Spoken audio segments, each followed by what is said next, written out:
বাহিরে যাই একরকম উদ্দেশ্য নিয়ে, হয়ে যায় আরেকটা কিছু। আহিলকে খেলানোর জন্যই যাই, আর একটু খাওয়া দাওয়া করতেই যদি বাহিরে যাই, তারপরেও হাতে 2-3টা ব্যাগ থেকেই যায়। অনেকদিন আপনাদের সাথে কোনো শপিং হল শেয়ার করি না। আজকে একটা ছোটখাটো মিনিসো শপিং হল শেয়ার করব। আর যে যেখান থেকে আমার ভিডিওটা দেখছেন না কেন, সবাইকে আসসালামু আলাইকুম। লাইক এবং শেয়ার করে কমেন্ট করে দিবেন ছোট্ট একটা ভালোবাসা দিয়ে যাবেন কুশনস ব্লগের এই আপুটাকে, আপনাদের যদি ভালো লাগে। আপনাদের সুবিধাতেই ভিডিওগুলো আমি শেয়ার করি, কিন্তু ভাই, আমাকেও তো আপনাদের সাপোর্ট করতে হবে যাতে নতুন আরেকটা ভিডিও বানানোর এনার্জিটা আমার আসে।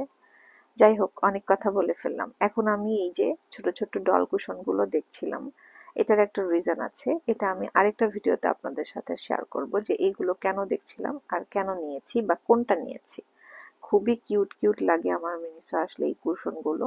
তো নিজেকে একটু মিররে দেখে নিচ্ছিলাম, তারপরে চলে আসলাম এই যে ওয়েট টিস্যুর এখানে। আহিলের জন্য হ্যান্ডি একটা ছোট ওয়েট টিস্যু নিতে চাচ্ছিলাম যে পকেট ফ্রেন্ডলি হবে, কারণ আমি যখন বাইরে যাই তখন এই জিনিসগুলো আমার বেশি দরকার বাসার বাইরে আসলেই। কারণ অনেক সময় পটি করে বা ওকে খাওয়ানোর পর আমি ওকে ওয়াশ করে দিই, মুছে দিই এগুলো দিয়ে। তো এখানে দেখছিলাম মেকআপ রিমুভারের এটা, কিন্তু এই সাইজটা আমার বেশি পছন্দ হয়েছিল, বাট ওপরে কোনো প্লাস্টিক মানে এটারই শুধু ছিল, অন্যগুলোর ছিল না। আর প্লাস্টিক ছাড়া যদি নিতে যাই তাহলে ওগুলো বাতাসে শুকিয়ে যায়, এর আগে নিয়েছিলাম, ভালো হয় নাই। তো অনেক চিন্তা ভাবনা করে চিন্তা করলাম যে এখানে এই যে পাতা পাতা একটা গ্রিনি গ্রিনি দেখছেন, এইটা হচ্ছে অর্গানিক লেখা ছিল, হার্বাল লেখা ছিল। তো ভাবলাম যে এটাই নিয়ে নিই, একটু সাইজে বড়, তারপরেও এটা আমি মানে জাস্ট বাহিরের জন্য ইউজ করব, আর বাসায় যেটা ইউজ করি সেটা তো বাসারটাই আছেই। আসলে মিনিসোতে ঢুকেছি কিন্তু জাস্ট দেখার জন্য, কিন্তু হয়ে যাচ্ছে শপিং। এইটাই হয় আমার সাথে, যখনই কোথাও ঢুকি তখনই শপিং হয়ে যায়। আর এইদিকে আহিলের পাপা রাহিল তো আছে, যেখানেই ঢোকে সেখানেই শুধু গাড়ি আর খেলনা, গাড়ি আর খেলনা দেখে। সে নিজেই এখন চুজ করা শিখে গিয়েছে যে কোন কালারটা নেবে। তো বেছে বেছে সেই কালারটাই নিচ্ছিল। তাকে লাল কালার দেখানো হচ্ছিল, অন্য গাড়ি দেখানো হচ্ছে, সে নেবে না।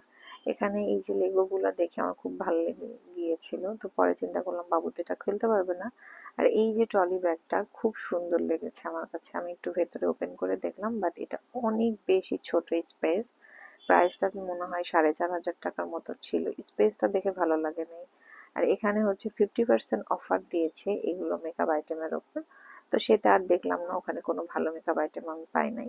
তো আমি এখানে একটু ফাউন্ডেশন দেখছিলাম, মানে কনসিলার টাইপের ফাউন্ডেশন র্যান্ডাম ইউজের জন্য, যদিও আমি ফাউন্ডেশন ইউজ করি খুবই কম।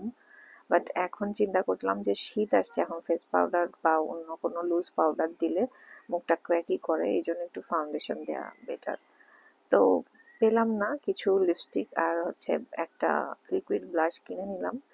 এরপরে ভাইরে ভাই, প্রাইস কিন্তু অনেক বেশি। আমরা মনে করি যে মিনিসোতে মনে হয় মেকআপের দাম কম, না, একটা লিপস্টিক 1200-1300, ব্লাশই নিল মনে হয় 1400 টাকা না 1300 টাকা। যাই হোক, কেন কিনেছি, কি উদ্দেশ্যে কিনেছি, সবকিছু অন্য একটা ভিডিওতে শেয়ার করব। যদিও আমি বাইরে আসলে এই মার্কেটগুলোতে শপিং খুব কম করি। এই যে এইখান থেকে এই ব্লাশটা আমি নিয়েছি, এখান থেকে একটা কালার নিয়েছি, পরে যদি ভালো লাগে অন্য কালার নিব। এখানকার মেকআপ আইটেমগুলো ভালো ছিল।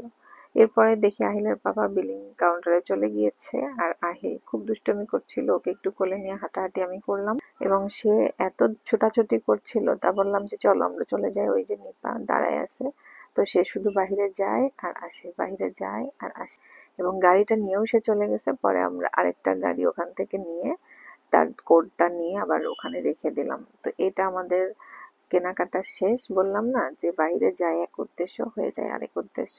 সে বারবারই ঢুকছে আর আমি তার পিছে পিছে ভিডিও করি। আজকে এই পর্যন্তই, ভালো থাকবেন সবাই, দোয়া করবেন আমাদের জন্য মন থেকে। আল্লাহ হাফেজ, মাশাল্লাহ বলতে কেউ ভুলবেন না।